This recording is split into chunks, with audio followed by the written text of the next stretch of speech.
All right, guys. So today we get to study the French Revolution. So the way we've gone about this so far this year, we started with the Enlightenment, where there are these brand new ideas about government. Then we saw in America how the Americans rebelled and put those ideas into practice. Now we're going to see the French do the same thing.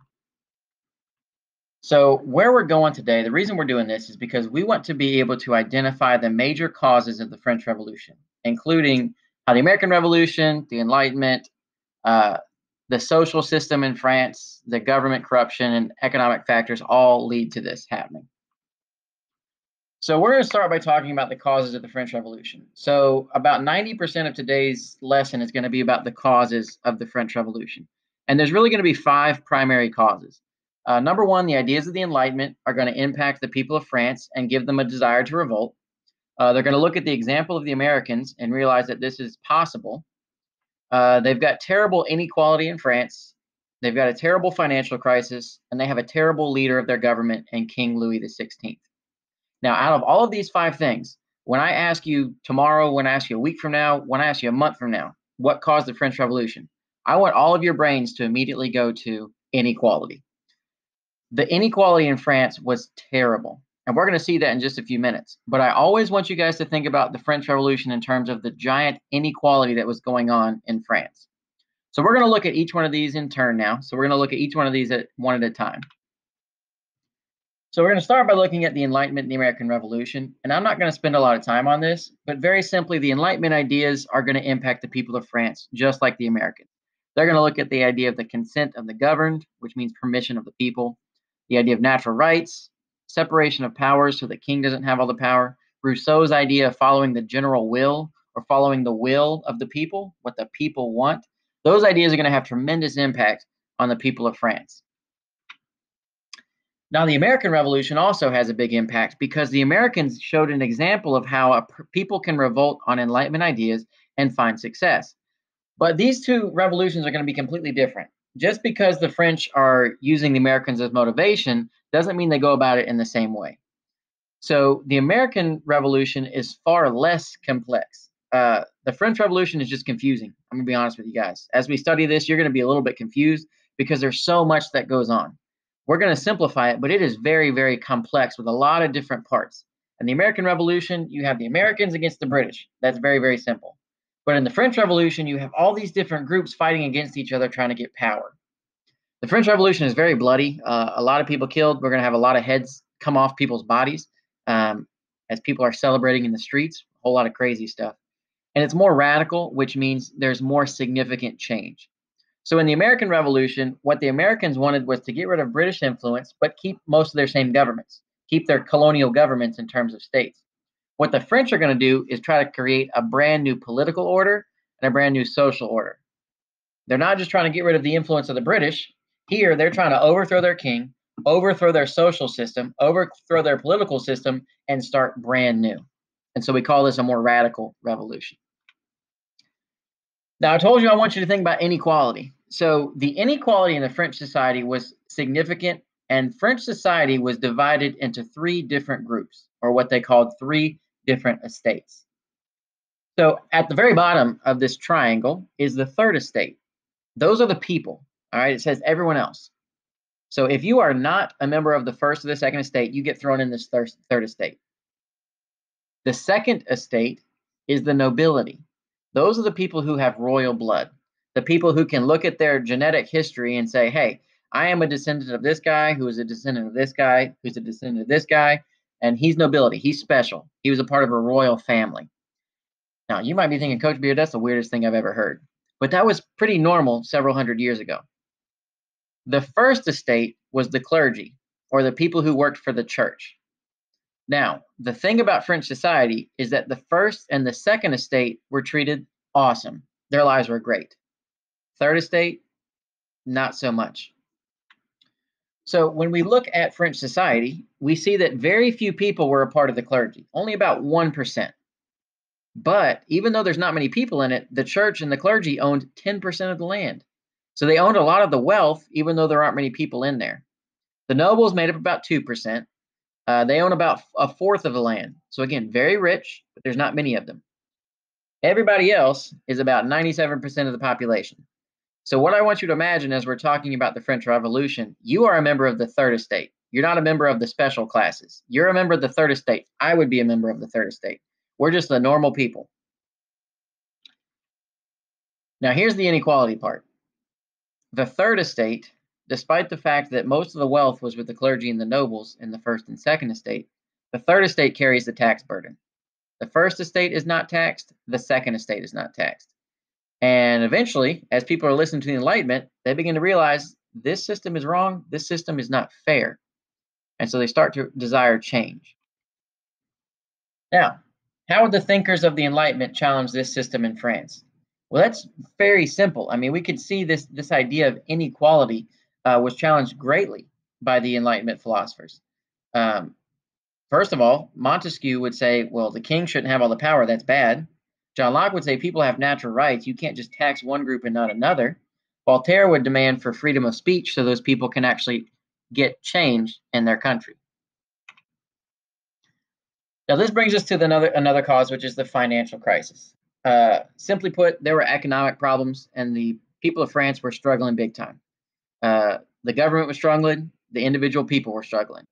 There was a terrible harvest late in the 1700s, which meant there wasn't as much food. And when there's less food, that means the price of food goes up. So there's a food shortage. There's not enough food for people. The food that is there is too expensive for the poor people to afford. There's unemployment because now people don't have to work on the farms because nothing's growing. And meanwhile, the government, the king, is spending tons of money on costly wars and on different things. Now, here's a big truth I want you guys to remember throughout this year. It's one of my favorite sayings. Hungry people are unhappy people, and unhappy people rebel. So just think about that for a second, because there's a lot of truth in that. Hungry people are unhappy people, and unhappy people rebel. So what this means is that it's usually the poor, hungry people around the world that revolt and rebel against their government. And we see that for about 10,000 years of human history. Here in the French Revolution, it's the same thing. It's not the rich rebelling. It's not the nobles. It's not the people who have great lives that are rebelling. It's the peasants. It's the poor. It's the third estate. Hungry people are unhappy people. Unhappy people rebel. That's why it's so important that people have good financial systems, and it's so important there's enough food in places. Now let's talk about their weak government. This is Louis XVI, and he's famous because he's remembered for being a bad king. Isn't he lucky? But he is going to inherit a pretty bad situation. France is kind of falling apart when he gets there. They had borrowed a lot of money for different things. Louis is an absolute monarch, and they're kind of going out of fashion at this point. They're becoming less popular. And so he's got a tough job, but it's kind of sad that we remember Louis as being a weak ruler, someone who's just not good at his job. Now, part of the financial crisis came from the Palace of Versailles.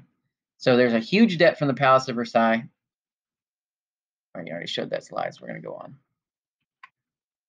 And here is the Palace of Versailles. It was built by Louis XIV. We talked about that briefly with the absolute rulers. But you can see just by looking at these different pictures just how expensive that must have been. Now, if you're a poor person living in France, you're looking at this and thinking, I can't afford food, and that's where the king is living? And it's going to bring anger and frustration to the people. And it showed how deep the inequality was in France. It's a good example of that. So the start of the revolution comes when Louis the 16th realizes, holy crap, we need more taxes. We need more money. And he knows he can't tax the third estate anymore because they're too poor. They're already taxed enough. So he tries to tax the first and the second estate. All of a sudden, the first and the second estate are like, hold on. We can't do this. No. No more taxes on us. We don't pay taxes. That's not how this works. And so they forced the king to call together the Estates General. Now, the Estates General was a body of representatives of the French people. So there's going to be members from the first estate there, members from the second estate, and members from the third estate. And it's kind of like a democracy where they get to vote for what they want to happen. So the king, again, not a good leader, right? He wants to tax these people, and they say, no, we won't do it. So let's have this meeting, and we'll discuss it. Well, he calls this meeting together, and it turns out to be a really bad decision. Now, here's the problem with this system. Every estate got one vote total. So the first estate gets one vote. The second estate gets one vote. The third estate gets one vote. So you can imagine what happens when the king shows up and says, we need more taxes. The third estate is like, no more taxes. The first and the second estate are like, oh, I vote yes, but only if we tax those guys. So what happens in the Estates General over and over in French history is that the third estate is always outvoted because the first and second estate team up with one another.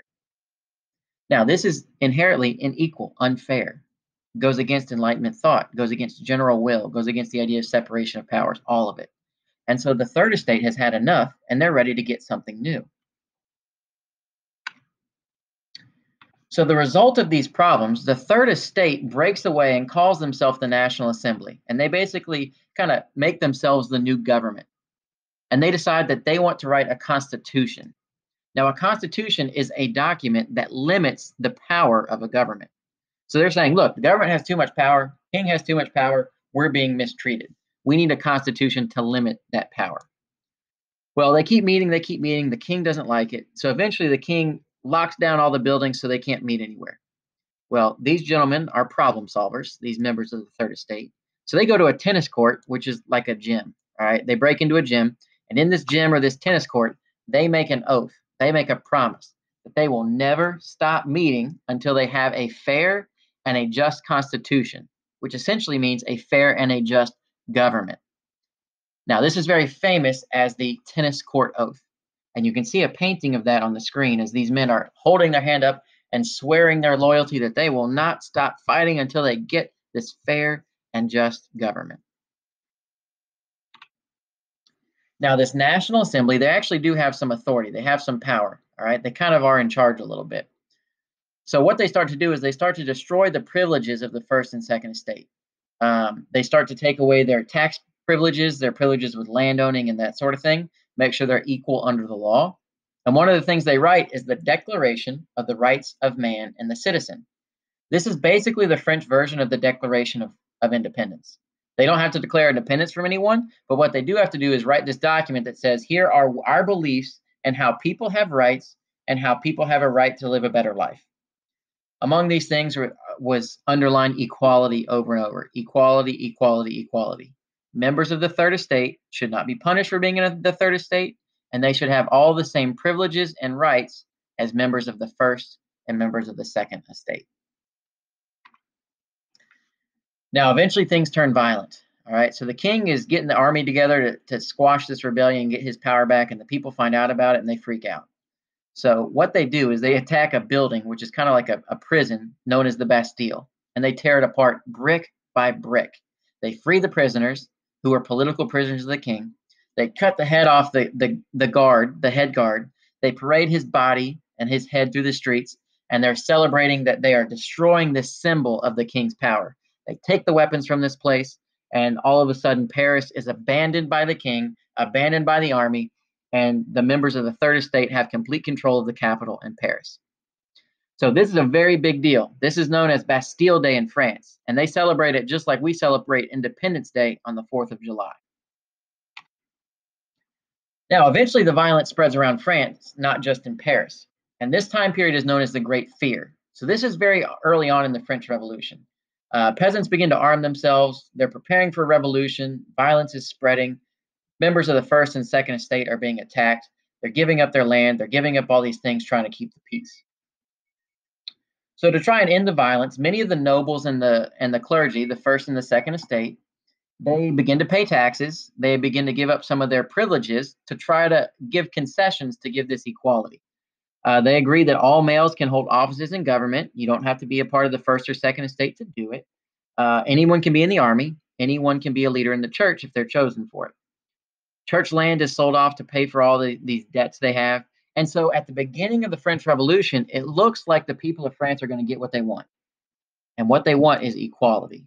They want a fair and a just government where they have equality under the law. So one of the major new reforms they try to get is this constitution, right? That tennis court oath said they were going to get a constitution. Eventually they do, and we have the republic phase of the French Revolution. They have a limited monarchy where there is a king, but his power is limited, and he shares that power with the legislative assembly. This shows us how the Enlightenment is influencing them because of this idea of separation of powers. Now, again, the big thing I want you to remember, French Revolution, all about the members trying to get equality. We're going to see things get pretty crazy here next time we meet, But at this point, things look pretty good as the members of France are getting what they want.